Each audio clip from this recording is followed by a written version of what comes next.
We went. Oh. Hey, I bought a bunch of the Arborvitae Green Giants from Bill last year, and I put in all around my pool area, and I installed a soaker hose on them. Bad idea. Don't use a soaker hose, because where the pressure was the highest, they died. So I came back and bought some more from Bill, and he suggested I do a drip irrigation system.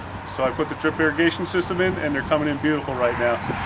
Nice and green, healthy, and they look great. So my wife's happy now. Well, that's what it's all about. And the drip irrigation works well because it delivers water directly to the tree uniformly along the whole line, rather than like a soaker hose where at the beginning of the hose you get lots of water and at the end you get very little. So with a soaker hose you end up overwatering in some spots and underwatering in others. So your trees don't perform well or uniformly.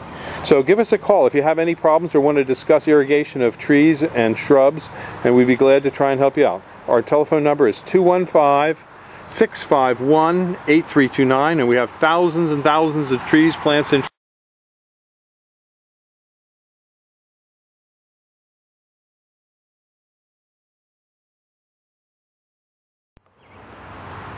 these are cherry laurel. They're great for a miscellaneous hedge with various colors and textures. This will have a white flower in the springtime, and it can be in a little bit of shade if necessary. It's called skip laurel.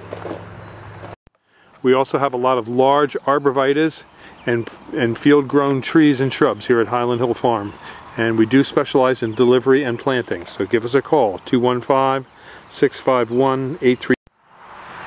This is an andina. It gets to be about 3.5 foot high. It'll have a white flower in the early summer, and then it'll have red berries in the fall. And it stays evergreen during the winter, and turning red. It'll have red foliage into the winter. We're at Highland Hill Farm on Route 313. Give us a call, 215-651-8329.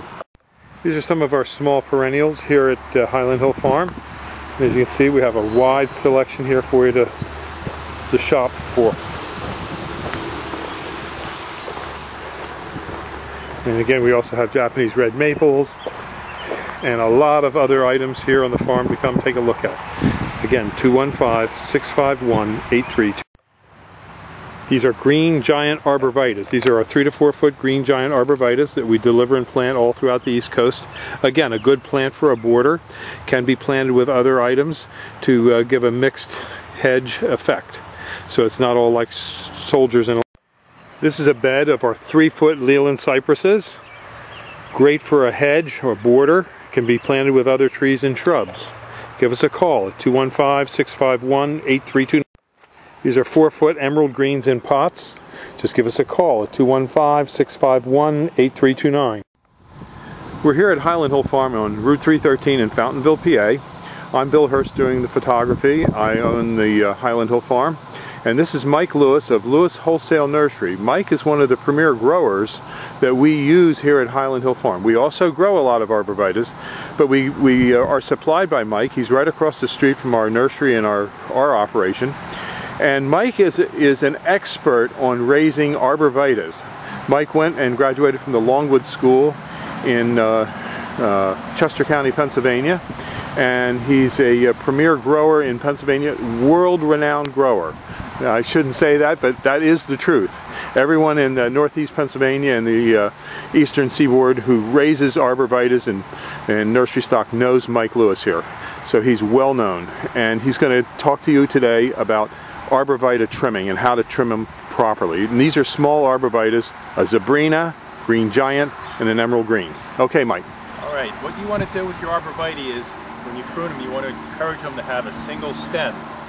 Just one stem coming up out of the middle, like right here. What you want to do is knock back some of these extra stems. Here in the Northeast, we get a lot of wet, heavy snow, and if you have too many stems, they have a tendency to pull apart. Most of the time, they'll spring back, but sometimes you might get some breakage. So what we like to do is take the hedge shears and knock these tips back just a little bit, which will encourage a fuller, fatter plant, as well as keeping it up into a single stem. In school, we were always taught, when in doubt, cut it out.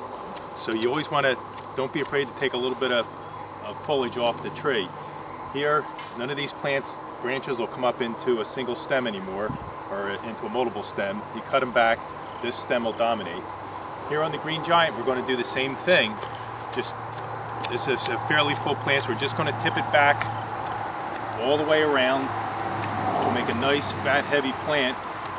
On green giants, we get a lot of vigorous growth, so you always want to make sure you just knock your tips back just a little bit, because they'll stretch out because they grow so fast. On the emerald greens, it's a much fatter, fuller plant, so you don't have to shear them nearly as hard. Just tip them back, go around the plant, and again, we have a couple little stems developing here. Just trim it back, so you just have one stem coming up to the top, and that'll make a nice full plant, which is what you want. Okay. That's it. Have a good day at Highland Hill Farm. Okay, thank you very much, Mike. We'll see you.